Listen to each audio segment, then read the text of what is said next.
Good morning, good afternoon, good evening. Welcome back to another Mutant Apocalypse Book 1. It begins audible reading. Chapter 3, Offerings, Osa's Point of View. I somewhat surprised myself for speaking again. It was like someone showed me animals really can talk. Donnie smirked at my answer, letting me know that he was pleased to hear my name. Nice to meet you, Osa, he says to me. Then the turtle in the orange mask spoke to me. Wow, it's great to see that someone is still living. I'm Michelangelo, or Mikey, he says with a pair of sunglasses around his neck that swung from side to side. So, from what I got from the smaller turtle, it sounds like these guys haven't heard about any living thing for a long time. But next to Mikey is the one in blue who seemed more mature out of the four. I'm Leonardo. Call me Leo. This is Raphael. He prefers Raph. He glanced at the red one quickly. He was healthy-looking, very well built. He had a large chest with an expression of aggression when it was really just his straight face. I still didn't say anything except for my name. To show I was listening and not being an airhead, I nodded. I didn't muster any courage to speak again. All I did was listen to the four brothers speak to each other. Leo, Raph, and Mikey silenced themselves as Donnie clears his throat to speak. I'm sorry, Osita. Are you hungry? He asked. He was incredibly polite to someone he's never seen before. I expected a more cautious approach from him since he had tape in the middle of his glasses. The smart guy. But going back to his question, I bit my bottom lip and then licked both to have my hot saliva moisten them up. It's been days since my last meal. The last thing I ate was a rat. A very nasty, stubborn, and delicious rat. Donnie's offer forced my mouth to become a waterfall. I wanted to say yes, but someone else answered that for me. Yes, Donatello. The rat had a thick and calmer voice. She's thin. Go ahead and give her the leftovers of our food. He's wearing a dark robe with a thick tail and very tired eyes. Donnie obeyed his father. Yes, Dad. My sons, give us some space for a few minutes, says the rat. The three other reptiles nodded and left. The old rat walks up as I back up on the bed. Don't be afraid. I know you don't trust anyone, but everything will be okay, he assured me. I'm Master Splinter. Call me Splinter if you'd like. I feel like I've been in this situation before. It must be déjà vu. I gulped in response with a shaky breath. Uh-huh, I mumbled to him. Splinter had that grandfather atmosphere, the kind that you can say anything to. My son Donatello fixed you up from the traps outside. Your wounds need to heal before you can do anything further, he says. Son? I thought. Then the same turtle with glasses came back with a cloth that had sliced up apples and crackers with a bottle of Dasani water. I'm back. It's not much, but it's better than nothing. Donnie set the food next to me on the bed while he stood by the rat who he referred to as Dad. I never knew mine because he was too meticulous about me. Well, that's what my mother told me. Did she say anything? He asked. Splinter shook his head. Give her time. We safe from the zombies? Mikey blurts, running back to the spot that Donnie called his lab. During their conversation, I picked at the sliced red apples and crackers in the cloth. I even ate a few while they had their attention off of me. Stop calling them that. Leo walked up behind Mikey. They're sick, he says as Raph came next to Leo. As I ate, I listened to this family talk about the ones outside. The people that are not right in the head. Whatever those things are, they're dangerous and don't act like people anymore. They're not alive, Leo, Donnie says. I've shown you the proof. He rolled his eyes. Soon their voices were overlapping each other, and Splinter was growing very annoyed with them. That's enough. You're all scared, I understand. But arguing will only make things worse. The teenagers quit their bickering and were silent. The 6 dots under each of my eyes began to ripple, my biolights. My blue eye begins to light up as well along with my pointed ears. Every time an emotion covers me completely, the very extraordinary features on my face, tail, and ears light up to match my mood. My ears have this little thing, too. They rattle like a rattlesnake, vibrating in a variety of combinations. Donnie appeared to behave differently from the rest of them. From what I got, he was sensitive to certain things.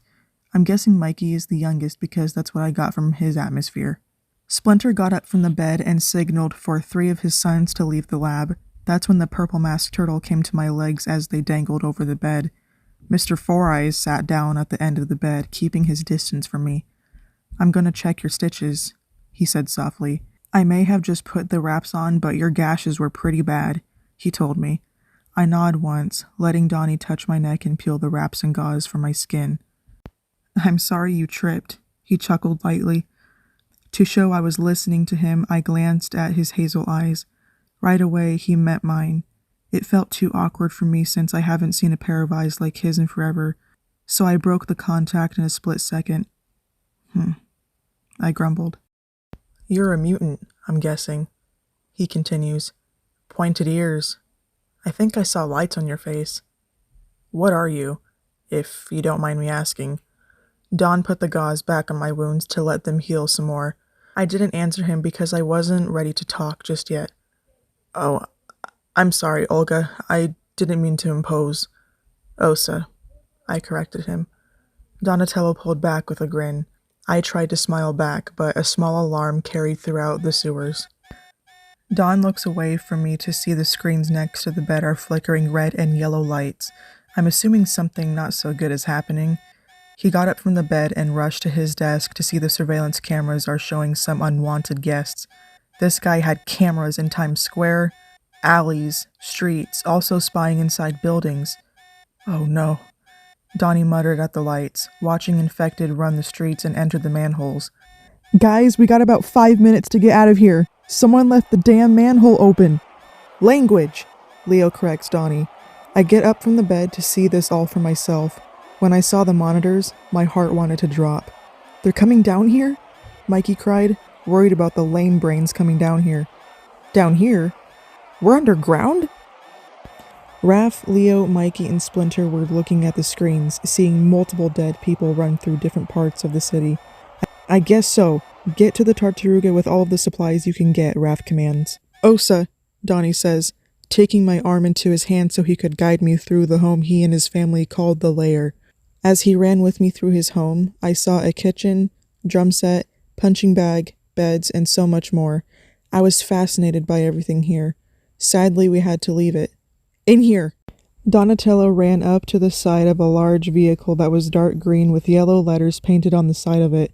Right away, Donnie left my side and rushed to the front of the truck to start the engine. As it opened, my sensitive ears caught the sharp screams and growls in the tunnels of the sewers. They're getting closer. Donnie came to the back and helped me up to crawl inside. Stay here, he exclaimed, backing away from the truck. He kept communicating back and forth with his 3 brothers and father who were trying to gather up all they could for the escape. Get to the truck, Raph called. Mikey and Leo ran up to the back, throwing bags of food and weapons inside. Splinter hopped into the truck with me as Raph joined in. Donnie got himself in the front seat and closed the back door with the engine revving loudly. The vibrations felt so new to me. The last time I felt the roar of a car underneath me was when these 4 months never existed. We were out of here so quick, though. I am still trying to process what happened during the last 20 to 30 minutes. Brace yourselves, Donnie yelled, stepping on the gas. When he gassed it, my body flew back. Things from the homemade shelves inside the truck fell on my back. All sorts of things were installed into this so-called motorhome. Where to? Raph frantically asked Leo. He was sitting in the passenger seat next to Donnie. I have no idea, Leo answered, looking out the windows to see crowds of those things were running after the truck. Anywhere but here. We can't leave home, Mikey whined, hugging his knees on the floor. Wow, Mikey is the glue to this family. He's the playful one, and I witnessed his personality change the second we left the lair. As Donnie drove, I could hear the screams and roars coming from outside. I covered my ears to prevent myself from listening any longer. I didn't want those noises to be drilled into my head permanently. When I looked up, I saw an orange couch with a few pillows. I claimed my spot and used the furniture pieces to plug my ears. From the couch, I see Michelangelo and Raphael talking to each other about whatever topic they spoke of.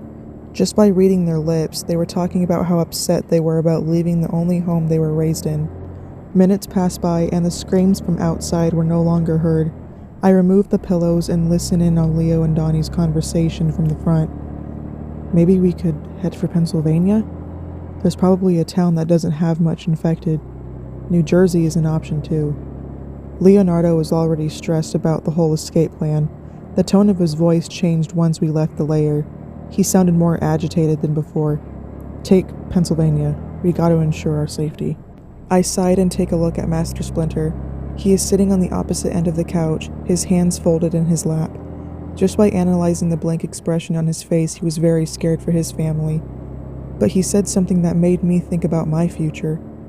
"Don't worry," Splinter says, getting his children's attention. "Things are going to change for you all." What kind of change? What did he mean?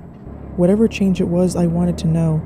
The only way I was going to get any kind of change was to keep on living and see what the world has in store for us.